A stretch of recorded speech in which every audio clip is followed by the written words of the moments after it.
On the evening of March 29, 2012, outflow from two severe thunderstorms collided in North McAllen, one of the most densely populated regions of the Rio Grande Valley.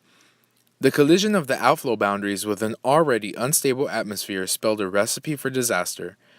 The hailstorm caused over $200 million in damage for the city of McAllen. Because the atmosphere was still pretty cold overall, being late March, the surface wasn't cold, but above the surface was still cold. It was able to generate not only a lot of ice, but hard ice. And that hard ice was because there was moisture up there to create ice balls versus, say, snow hail, which can be hail that can fall and crack on impact.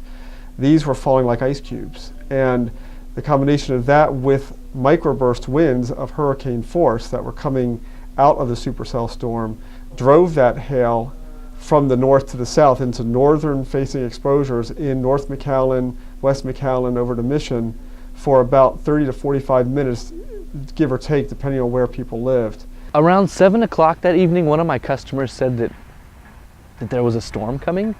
I didn't really believe her because it was a really nice day that day. So I thought, oh, maybe a storm will blow in later in the evening. I've never been in a tornado, but it sounded like a train was coming, and that's the first thing I remember about hearing all those experiences. I couldn't hear other people around me talking, and it was like a really loud screeching, piercing in my ear. It was horrible. Almost all of the windows from this north side were blown in. If you can see, there's pretty big wooden shutters. Those were cracked. The hail was just coming into the house. I don't wish it upon anyone. And unless you were there, you don't understand. To prep for something like that, it came up so quick. It's really hard to prep for things like that. It's different from a hurricane where you kind of know in advance if something like that's going to happen. Meteorologist Barry Goldsmith urges residents to remember March 2012.